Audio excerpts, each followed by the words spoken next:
Let's welcome Mr. S.L.Tan. Morning, everybody. Morning. How's everyone? Property collapsed. You guys should have known better. There is already a glut in the property, condominium, and you guys should have known better. You go and build more condo. You should have gone into medium cost.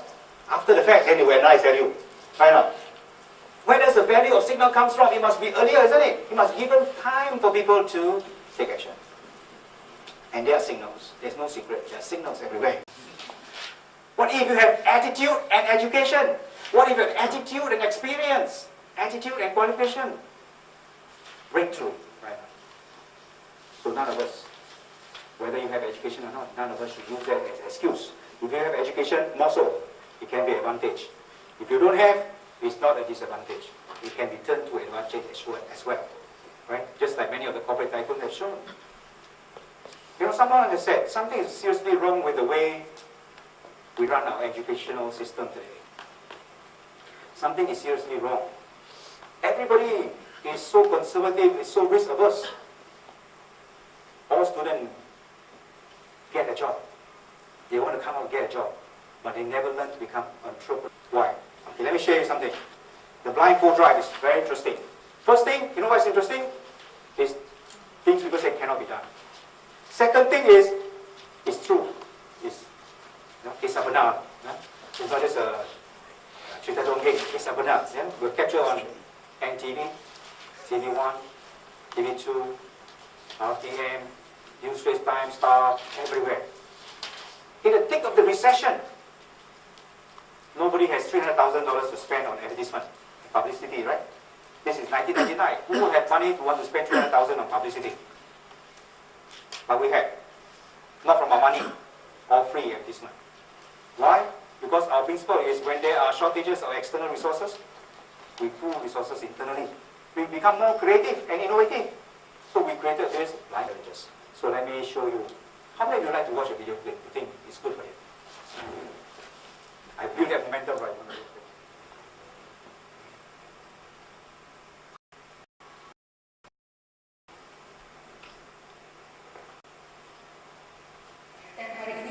Seorang warga kota melakukan sesuatu yang agak luar biasa dan menarik dengan keistimewaan yang dimilikinya, iaitu keupayaan mengawal minda.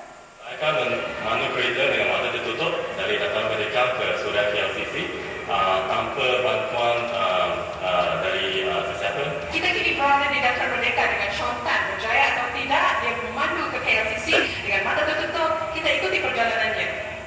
Dalam perjalanan dari Dataran Merdeka ke KLCC, Sean yang ditutup matanya memandu begitu lancar seperti mana pemandu biasa lain, dan perjalanan ini memakan masa kira-kira 15 minit. Menurutnya, keupayaan ini boleh dicapai menerusi penguatkuasaan minda yang kuat.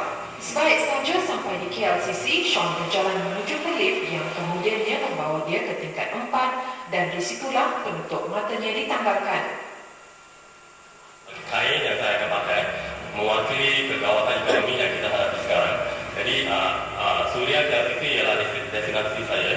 Jadi kalau saya boleh memandu kereta dalam perjalanan yang penuh dengan cabaran dan sampai di Suria KLCC, makna rakyat Malaysia juga boleh menempuhi kegawatan ekonomi masa kini.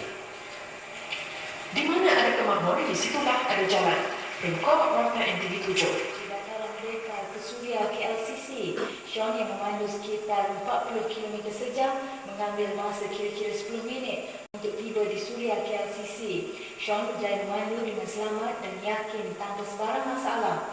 Demonstrasi yang pertama kali diadakan di Malaysia ini bertujuan untuk memberi kesedaran pada orang ramai tentang kekuatan minda. Demonstrasi anjuran KL Strategic Change Consulting itu juga adalah untuk mempromosikan seminar ubah fikiran anda untuk kejayaan dan kekayaan yang akan diadakan pada 15 Mac depan.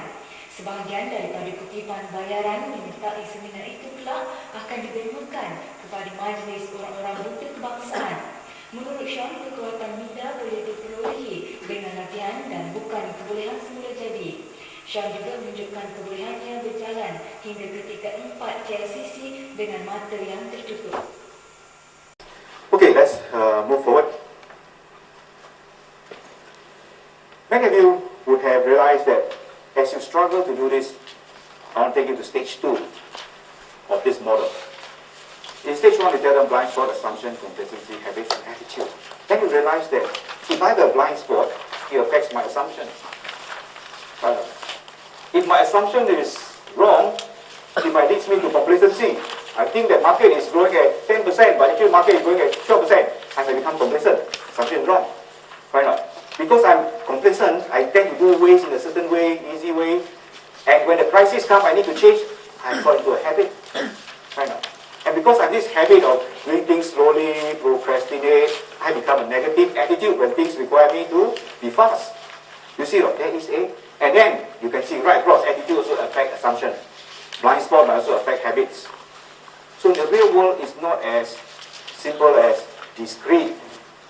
I think many of you have figured out as you try to do this exercise, say, I don't know whether it's a blind spot or assumption.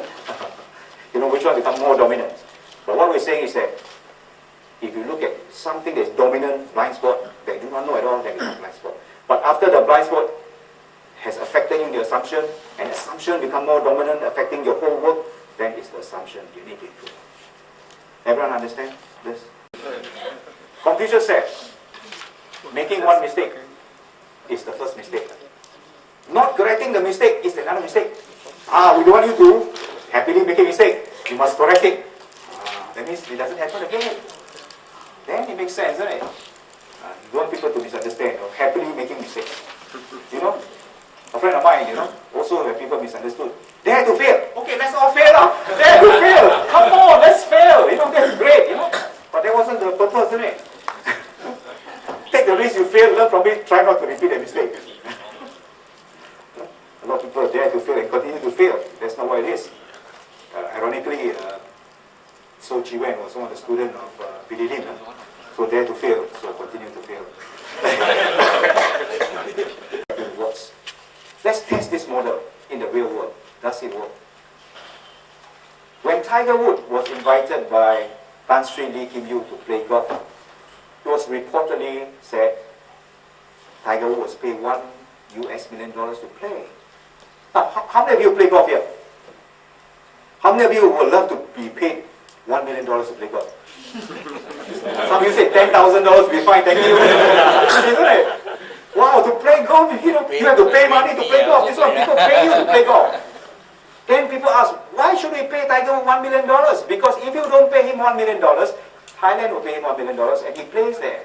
If Thailand doesn't pay him, Singapore invite him and he plays there because that's his value. And nobody is going to shortchange Tiger Woods. For that matter, nobody is going to shortchange anyone with that kind of value.